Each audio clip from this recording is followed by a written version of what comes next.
The call came just after sunrise. A heavy fog drifted across the northern ridge of Blackstone Mountain, wrapping the pine forest in a silence so complete that even the birds seemed reluctant to sing. Ranger Daniel Brooks had just unlocked the gate to the mountain station when his radio crackled. "Daniel, we've got another report," he sighed. "What is it this time? Tourists say the German Shepherd is back." Daniel looked toward the old parking lot before the dispatcher even finished speaking. There he was, Max. The large German Shepherd sat motionless beside the faded warning sign that read, "Area closed, landslide zone." The sign had stood untouched for 8 months. So had Max. 8 months earlier, a devastating landslide had buried Ranger Station 12 along with most of the eastern slope. Thousands of tons of rock and mud had thundered down the mountainside after days of relentless rain. 3 rangers had escaped. One never did. Senior Ranger Thomas Hale simply disappeared. Search teams worked for 17 exhausting days. Helicopters flew overhead. Tracking dogs searched every trail. Thermal cameras scanned every ravine. Nothing. Eventually, the operation was declared over. Thomas Hale was presumed dead. Everyone accepted it. Everyone except Max. The dog had belonged to Thomas for nearly 6 years. Since the rescue teams packed their equipment and left the mountain, Max returned almost every week. Always to the same place, always staring at the same cliff. As if someone were still waiting, Daniel slowly approached him. "Morning, partner." Max never looked away from the mountain. Daniel knelt beside him. "You know nobody's there anymore." The dog gave no response.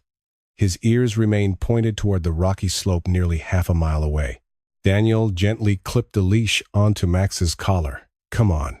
Max stood obediently, but after only a few steps, he stopped. He turned around, then stared toward the mountain once again.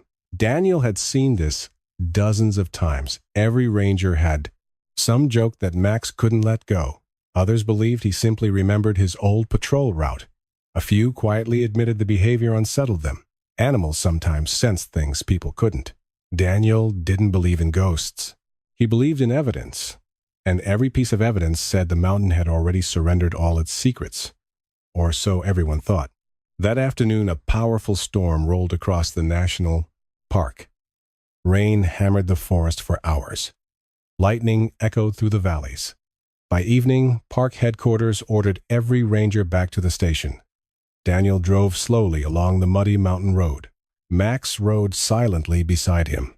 As they passed the old landslide zone, Max suddenly stood. His entire body became rigid. Daniel frowned. "What is it?" The dog began whining. Not barking, whining, low, urgent, the kind of sound Daniel had only heard when Max detected injured hikers. Before Daniel could react, Max jumped from the vehicle the instant the door opened. Max, the German Shepherd, sprinted uphill toward the closed trail. Daniel grabbed his flashlight and chased after him. Rain soaked both of them within seconds. Branches whipped against Daniel's jacket as they climbed through thick undergrowth. Max, the dog, never slowed. For nearly 10 minutes, they climbed until they reached the edge of the old landslide. Daniel stopped to catch his breath. The cliff looked different, very different. Fresh earth covered the slope. Several enormous boulders had shifted. One section of rock appeared to have collapsed only minutes earlier. Max stood at the center of the newly exposed ground. He wasn't digging. He wasn't barking. He simply stared at a narrow crack that hadn't existed before. Daniel shined his flashlight inside. The beam disappeared into darkness. It wasn't a crack. It was a tunnel. Half buried beneath 8 months of fallen rock. Cold air drifted from inside. Daniel's heartbeat quickened. Natural caves didn't suddenly appear after landslides. Something had been hidden behind that wall. Max slowly walked to the entrance. He sniffed once, then looked back at Daniel. His expression was strangely calm, almost certain. Daniel keyed his radio. "Control, this is Ranger Brooks." Static answered. The storm had knocked out the signal. He tried again. Nothing. The mountain had gone completely silent. Thunder rumbled somewhere beyond the ridge. Daniel looked into the darkness ahead, then back at Max. The dog took one careful step toward the tunnel, then another, as if he had already known it was there. Daniel tightened his grip on the flashlight. Whatever the mountain had been hiding for the past 8 months, it had finally decided to reveal it. Daniel hesitated for only a moment before following Max into the newly exposed tunnel. The entrance was barely wide enough for one person to squeeze through. Loose stones shifted beneath his boots, and cold air flowed steadily from the darkness ahead. The temperature inside felt strangely lower than the storm outside, carrying the scent of damp earth mixed with old timber. Max moved slowly, his ears upright and every step deliberate. Unlike an excited search dog, he wasn't rushing. It was almost as though he remembered this place. Daniel swept his flashlight across the narrow passage. Rough stone walls surrounded them, but every few yards he noticed something unexpected. The tunnel wasn't entirely natural. Sections of the ceiling had been reinforced with old wooden beams now blackened by moisture and age. Someone had built this. Farther inside, the tunnel widened enough for Daniel to stand comfortably. Rainwater dripped through cracks overhead, echoing through the darkness. Max suddenly stopped. His nose hovered inches above the ground. Then he pawed gently at a patch of thick mud. Daniel knelt beside him. Buried beneath the dirt was a rusted metal object. He brushed away the mud with his gloves. A flashlight. Old. Corroded. The battery compartment had burst open years ago. Daniel turned it over. Scratched into the side were 2 faded initials. T.A. Thomas Hale. Daniel's pulse quickened. This belonged to him. Max whined softly but continued deeper into the tunnel. Every discovery raised more questions. If Thomas had entered here before the landslide, why hadn't anyone found this passage during the massive search? The answer soon became obvious. The collapse had completely sealed the entrance until today's storm loosened the mountainside. Daniel slipped the flashlight into his backpack. A few minutes later, Max froze again, his gaze fixed on the tunnel wall. Daniel shined his light across the rock. At first he saw nothing. Then the beam caught a series of shallow scratches. Not random marks. Letters. Someone had carved into the stone. He carefully wiped away decades of dust. The message slowly appeared. Keep going. They must know. Daniel stared silently. The letters were uneven, as though carved in desperation with a knife. Below them was another carving. A date. 8 months earlier, the exact day of the landslide. A chill ran through him. Thomas had been alive after the mountain collapsed. He had left a message. Daniel immediately reached for his radio. "Control, this is Ranger Brooks. Do you copy?" Only static answered. The mountain still blocked every signal. He took photographs of the carving with his phone. "No service. No way to send them." "We're on our own," he whispered. Max continued walking. A tunnel curved sharply before opening into a larger chamber. Daniel stopped at the entrance. His flashlight revealed broken wooden crates scattered across the floor. Old mining tools leaned against one wall.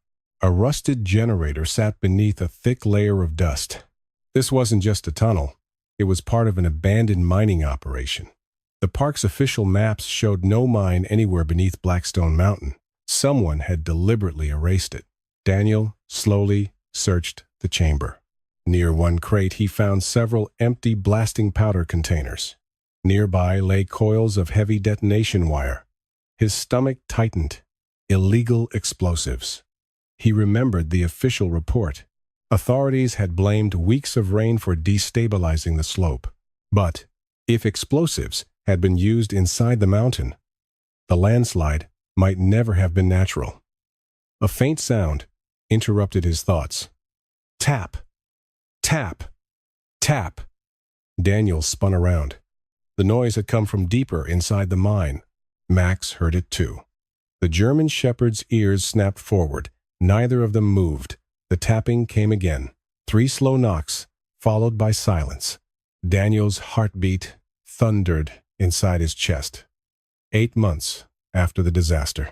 Something or someone was still somewhere beyond the darkness. Daniel remained perfectly still. The 3 knocks echoed once more through the abandoned mine. Tap, tap, tap. Then silence swallowed the tunnel again. He looked down at Max. The German shepherd wasn't frightened. Instead, he stood with his head slightly tilted, listening with complete focus. His tail remained low, but his ears pointed toward the darkness beyond the chamber. Daniel tightened his grip on the flashlight. Let's find out. Together, they walked deeper into the forgotten mine. The passage narrowed once again before turning sharply to the right. The air became colder with every step, and the smell of damp stone was replaced by something metallic. Rust. Old machinery. After nearly 50 yards, Daniel reached another chamber. His flashlight swept across broken shelves, collapsed support beams, and scattered mining equipment. Everything had been abandoned decades ago. Yet something looked different. The layer of dust on the floor had been disturbed. Not recently, but sometime before the landslide. Boot prints. Several sets. Most pointed toward the back of the chamber.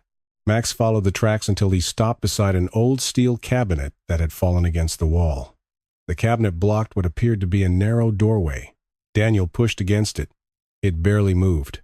Using a rusted steel pipe as a lever, he forced the cabinet aside inch by inch until the hidden doorway became visible. Beyond it was a small concrete room. Unlike the rest of the mine, this room looked almost untouched. A folding table stood in one corner. 2 empty fuel cans rested beside the wall. A dusty lantern hung from a nail, most surprising of all. There was a portable radio set sitting on the table. Daniel hurried over. The batteries were badly corroded, but the equipment itself appeared intact. Next to it lay a small digital voice recorder.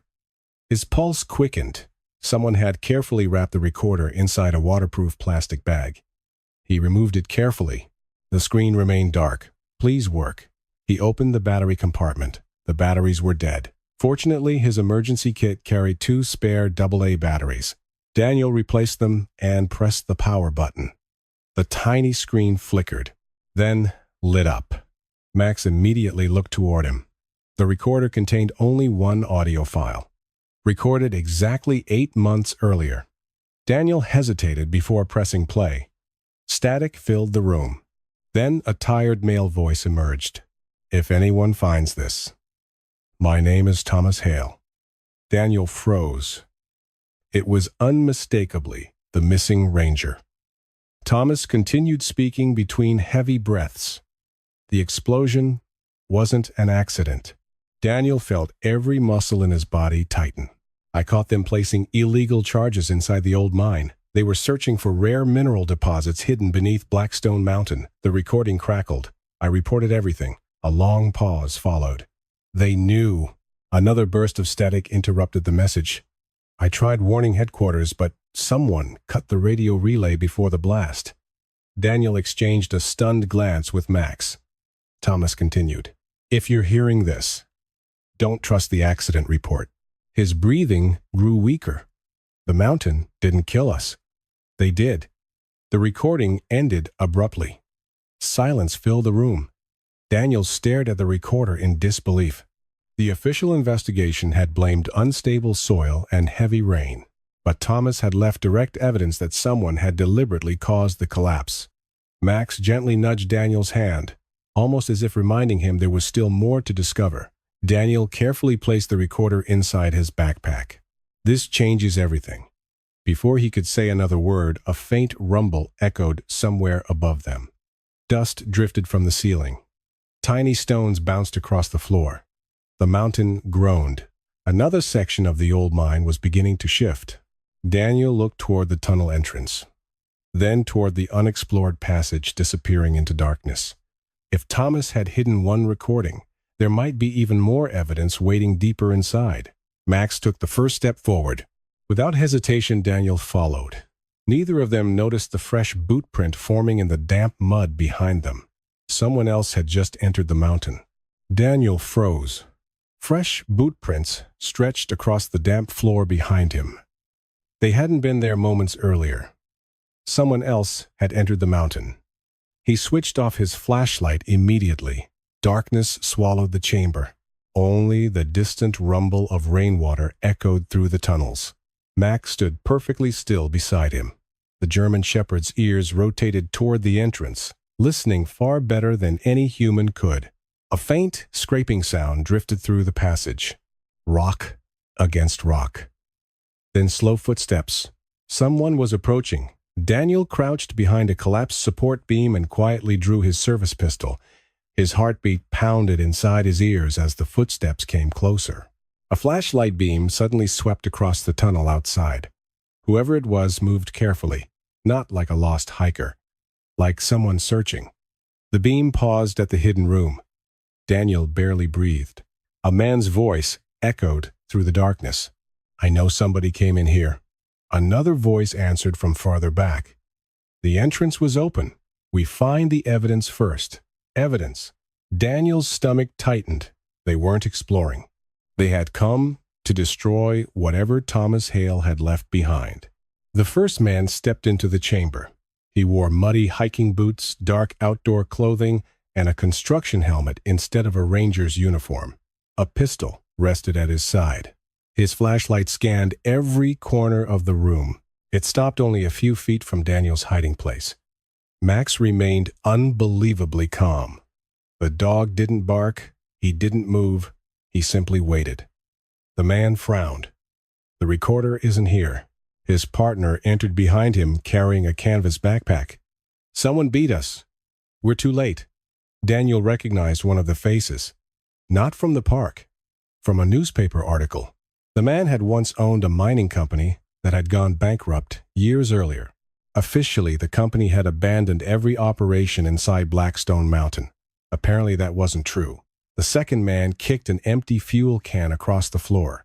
"We have to seal the lower tunnel. No witnesses." Daniel's grip tightened around his pistol. If they blocked the passage, they could be trapped underground. The first man reached into his backpack and removed several sticks of industrial explosives. Max quietly looked at Daniel. Their eyes met for only a second. Daniel understood. If those charges exploded, every piece of evidence Thomas had protected for 8 months would disappear forever. The men walked deeper into the mine. Waiting until their footsteps faded, Daniel whispered, "Come on." He and Max slipped from the hiding place and followed at a safe distance. The tunnel descended steeply. Old steel rails emerged beneath layers of dirt, leading toward a massive underground excavation. Daniel stopped at the edge of the cavern. His flashlight revealed something astonishing. An enormous mining chamber stretched beneath the mountain. Rusted drilling machines stood frozen where workers had abandoned them years before. Collapsed conveyor belts crossed the floor. Dozens of wooden crates lay stacked against the far wall. This had once been a fully operating mine, yet no official park records mentioned its existence.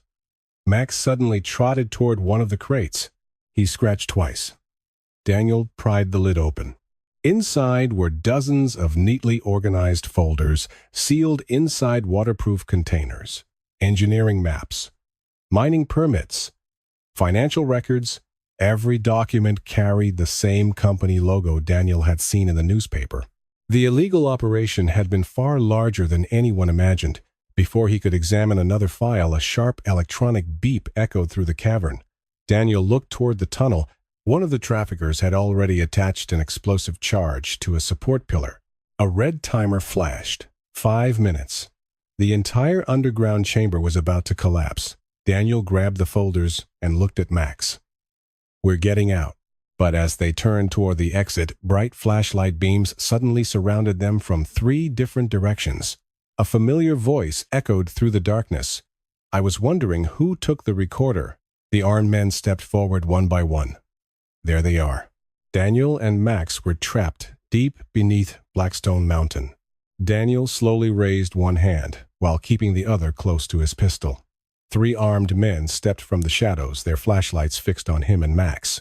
Behind them, the explosive timer continued, counting down. 4 minutes and 30 seconds. The man in front smiled coldly. "I've spent 8 months making sure nobody found this place." He glanced at Max. "And somehow, a dog ruins everything." Daniel remained calm. "You caused the landslide. The man shrugged. It wasn't supposed to be that big. He nodded toward the old mining equipment surrounding them. We discovered one of the richest rare earth deposits in the state. The government would have shut us down. So we kept digging. Daniel remembered Thomas Hale's recording. He found out. The man's smile disappeared.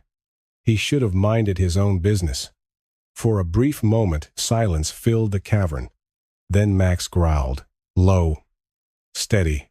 His eyes weren't fixed on the gunman. They were fixed on the ceiling. Daniel looked up. The old timber supports were cracked. Fresh dust drifted downward. The explosives had already weakened the structure. Another blast could bury everyone underground. One of the armed men raised his rifle. Enough talking. Take the recorder. Daniel slowly removed his backpack. The leader stepped forward confidently. Throw it here. Instead, Daniel tossed the backpack toward the opposite side of the cavern. The moment it hit the ground, every flashlight turned toward it. Get it. That single second was enough. Run, Max. Daniel dove behind an abandoned drilling machine as rifle shots exploded through the cavern. Metal screamed as bullets ricocheted from rusted equipment. Max sprinted through the maze of machinery, disappearing between collapsed conveyor belts. The gunman split up immediately. After the dog, he has the evidence. Daniel crawled beneath an overturned mining cart and quickly checked his surroundings. The countdown continued. 3 minutes. He needed another way out. Max's bark echoed somewhere deeper inside the mine. 1. Then twice. Not frightened. Calling him. Daniel followed the sound through narrow passages between towering machines until he reached the far side of the cavern. Max stood beside a massive steel door, almost hidden behind broken crates. The words painted across it had nearly faded away. Emergency escape shaft. Daniel pulled the heavy handle. It wouldn't move. Years of rust had sealed it shut. Behind him, the gunmen were getting closer. Their voices echoed through the chamber. I found them. Daniel threw his shoulder against the steel door. Nothing. Max began digging furiously beneath the threshold. His paws scraped away years of dirt and fallen rock. Suddenly, the bottom edge shifted slightly. Daniel noticed a thick chain wrapped around the outside handle. It wasn't rust holding the door closed. Someone had deliberately locked it. Using a pry bar lying nearby, Daniel forced the chain loose. The steel door groaned, then slowly swung inward. A narrow concrete staircase spiraled upward into darkness. Fresh air drifted down. Daniel smiled. We've got a way out. Before they could climb, gunfire erupted again. A bullet struck the metal frame inches from Daniel's head. The leader emerged from behind a loader, aiming his pistol directly at them. You aren't leaving. He reached into his pocket and pressed a remote detonator. A deafening explosion shook the mountain. The first support pillar collapsed. Massive rocks crashed into the cavern floor. The ceiling began breaking apart. The gunmen panicked. Run dust filled the air so quickly that visibility dropped to only a few feet. Daniel grabbed Max's collar. Together, they raced up the emergency staircase, while the mine collapsed beneath them. The walls trembled violently. Concrete cracked.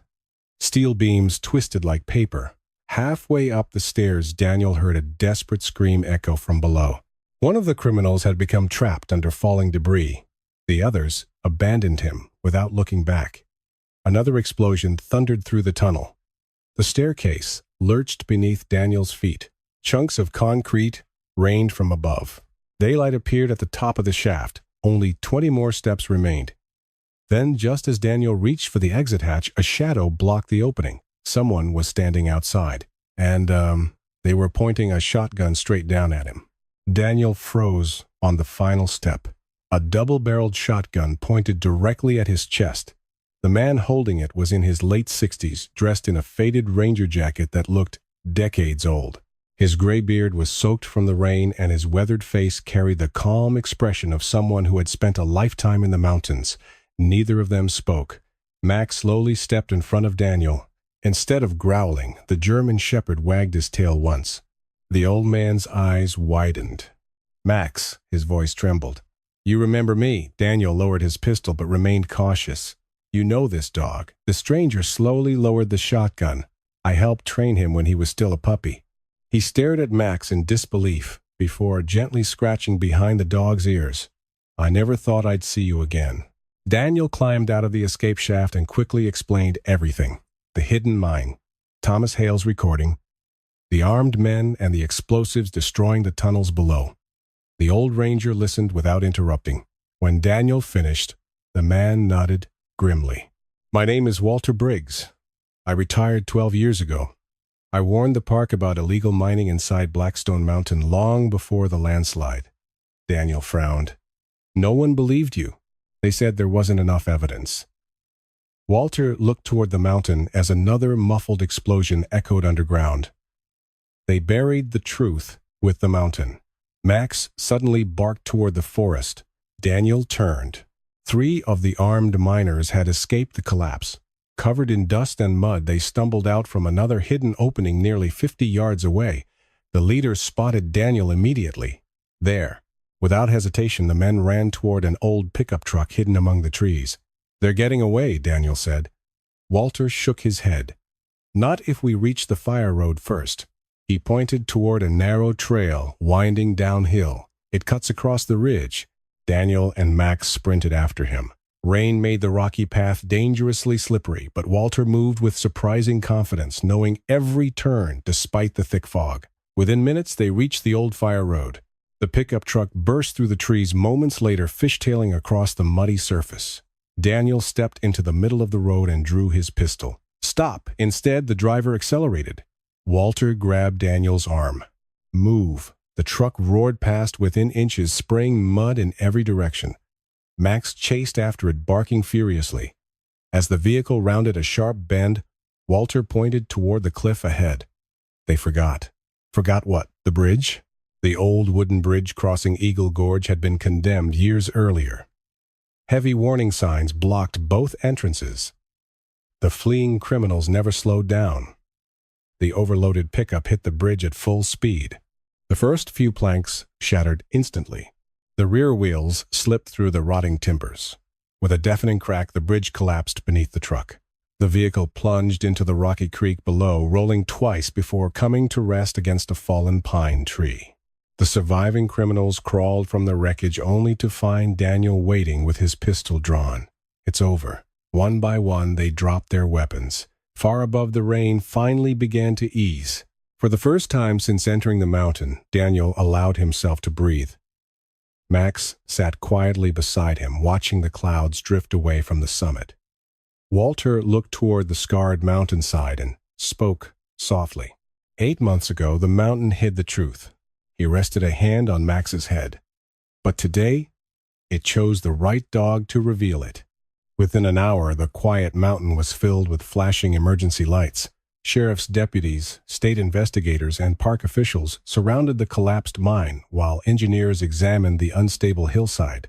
Yellow evidence tape stretched across the entrance that Max had discovered only hours earlier. Daniel handed Detective Laura Bennett the waterproof backpack. Inside were Thomas Hale's voice recorder, engineering maps, financial records, and photographs Daniel had taken inside the mine. Laura listened to the recording without saying a word. When Thomas's final sentence echoed through the command trailer, "The mountain didn't kill us, they did," the room fell completely silent. She slowly removed her headphones. "This changes the entire investigation," Daniel nodded. "It proves the landslide wasn't just a natural disaster." A forensic engineer stepped forward carrying several rock samples collected from the collapsed tunnels. "We've already found explosive residue." Another investigator added, "The blast patterns match controlled mining charges, not a natural cave collapse." Everything Thomas had tried to report was finally being confirmed. Outside news, helicopters circled above Blackstone Mountain. Reporters gathered behind police barricades, broadcasting live as officers escorted the surviving suspects into armored vehicles. The mining company that had supposedly closed years earlier suddenly became the center of a nationwide criminal investigation.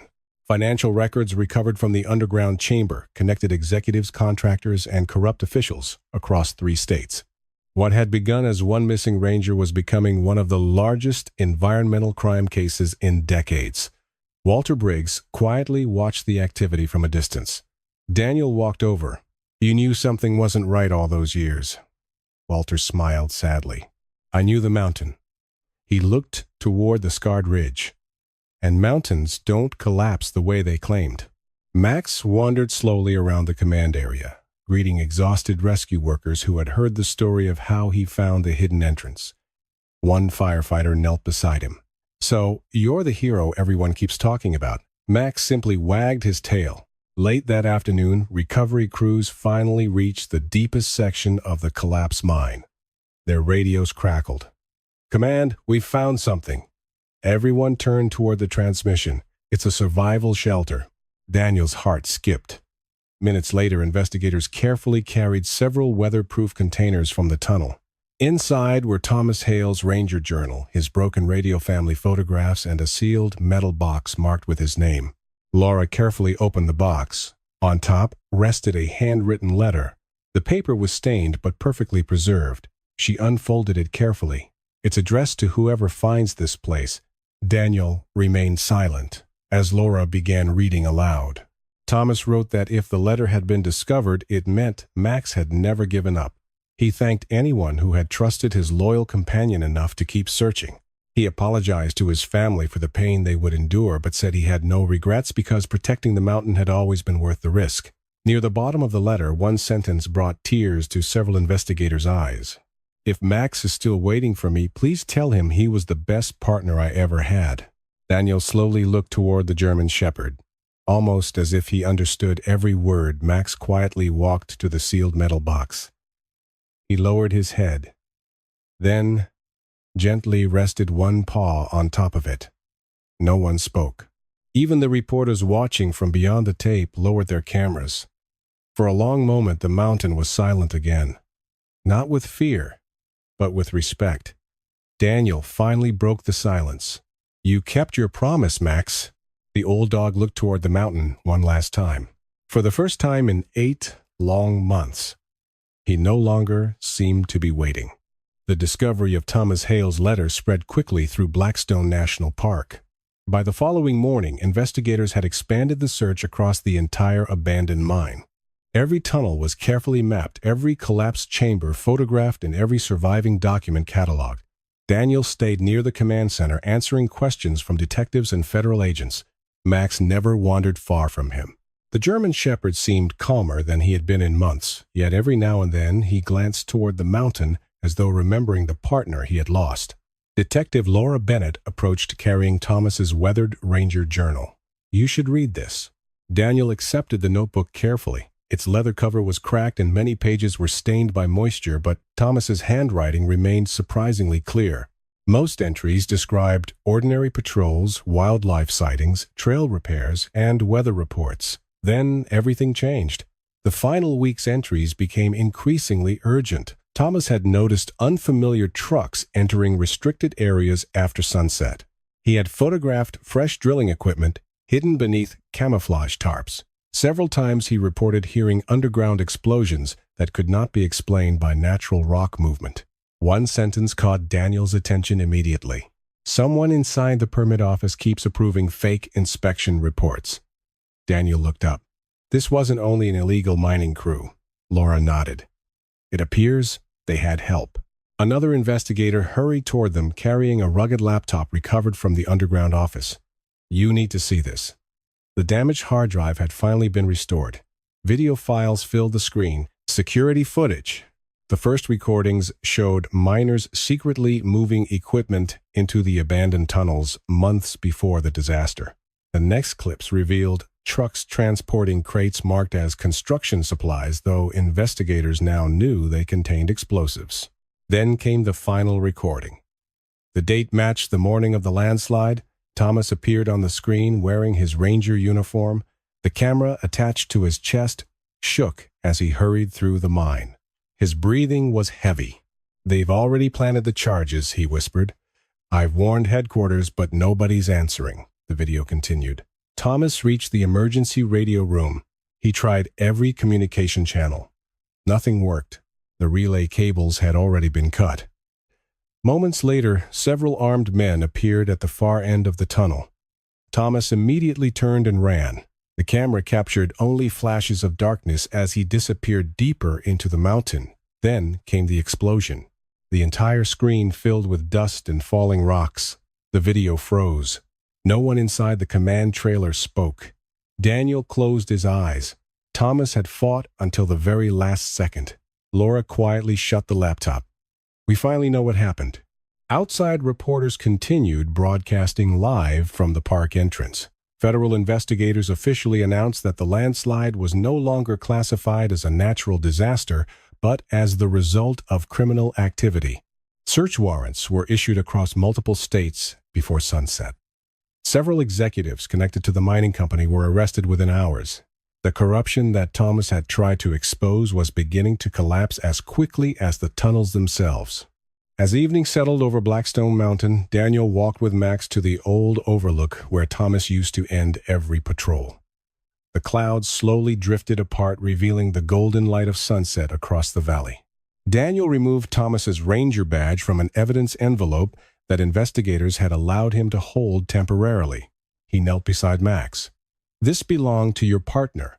Max gently touched the badge with his nose. Then he sat facing the mountain. No barking, no whining, only quiet understanding.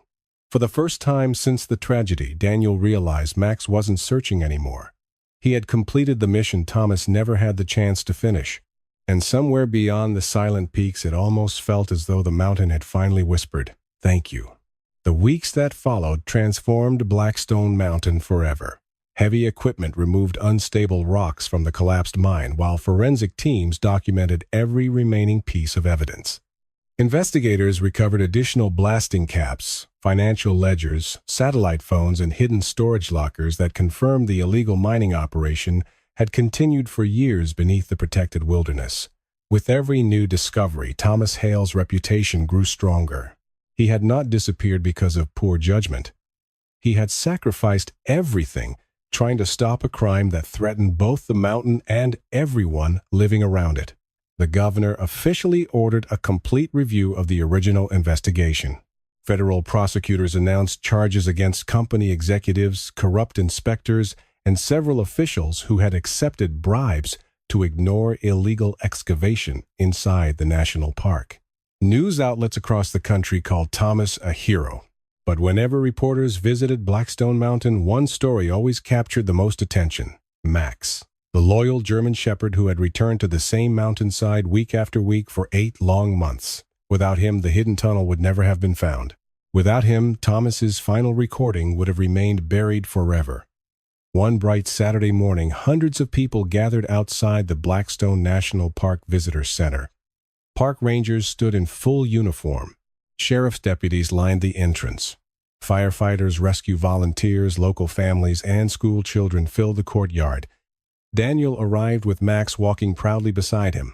The German shepherd wore a new dark blue collar, but everything else about him remained the same: calm, watchful, faithful. At precisely 10 o'clock, Park Director Eleanor Grant stepped onto the stage. She looked across the crowd before speaking. "Today we honor 2 extraordinary guardians of Blackstone Mountain." She paused. Senior Ranger Thomas Hale gave his life protecting this park. The audience stood in silence. After a full minute, Eleanor continued. "And one loyal partner refused to let the mountain keep his friend's story hidden." She smiled toward Max. The crowd erupted into applause. Children waved handmade drawings of the German shepherd. Several rescue workers wiped tears from their eyes. Daniel gently rested one hand on Max's shoulder. "You earned this." The director opened a velvet presentation case. Inside rested a polished silver medal attached to a forest green ribbon. Engraved across the front were simple words: "Guardian of Blackstone Mountain." She knelt before Max.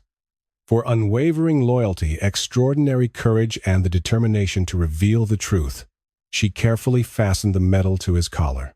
Max looked at Daniel before wagging his tail once. The applause grew even louder.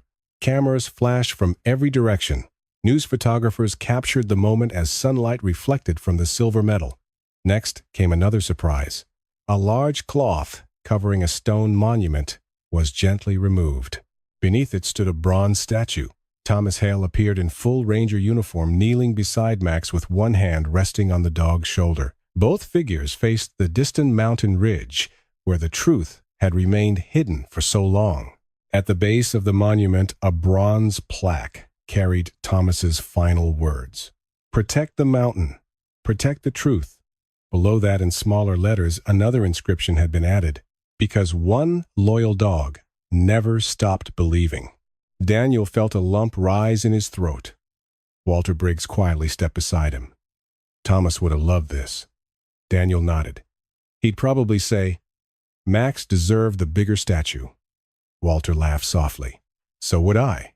As the ceremony ended, visitors lined up to meet the famous German Shepherd. Max greeted each child with gentle patience, accepting hugs, pats, and countless photographs. For him, however, nothing had really changed. He wasn't interested in medals.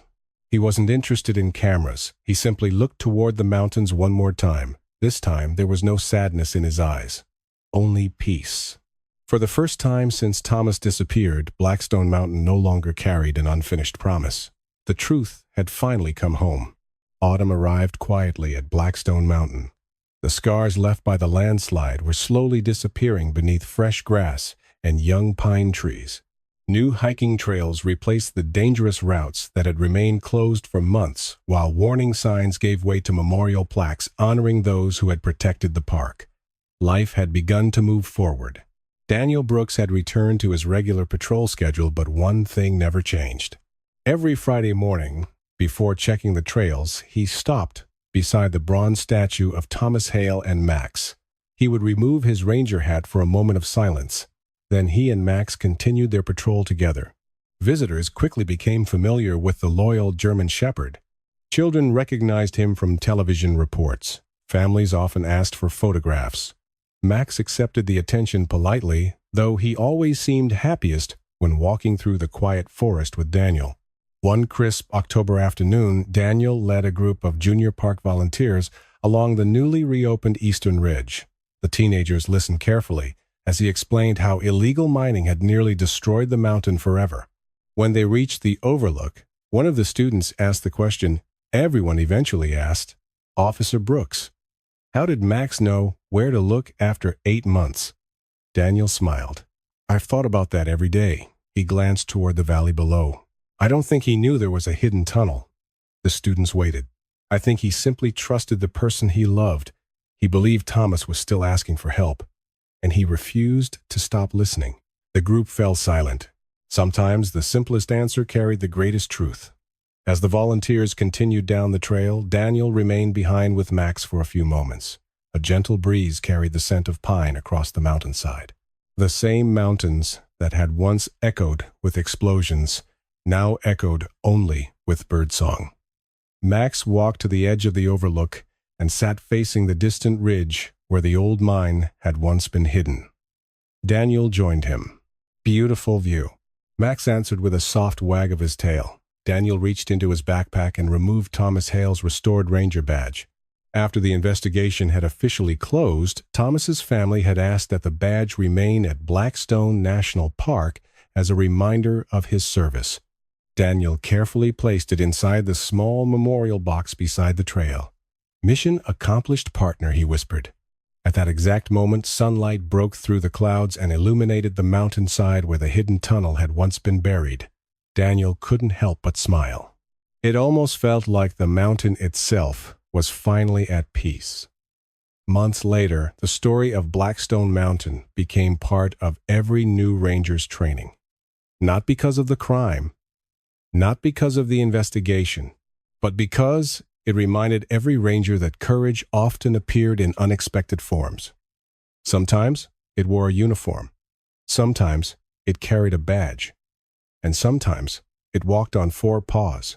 Long after the television cameras disappeared and the headlines were forgotten, visitors continued stopping beside the bronze statue before entering the park. Many quietly read the inscription. Many left flowers. Some left dog treats beneath Max's bronze paws. As evening settled over Blackstone Mountain, Daniel clipped Max's leash onto his collar and started the familiar walk back toward the ranger station. Halfway down the trail, Max paused for one final look at the mountain. There was no longing in his eyes, No unanswered question, only quiet contentment. Daniel smiled and gently scratched behind his ears. Come on, old friend. This mountain finally told us the truth. Together they disappeared into the golden light beneath the towering pines, leaving behind a place where secrets had once been buried but where loyalty, courage, and hope would be remembered for generations. Some heroes are celebrated because they never give up.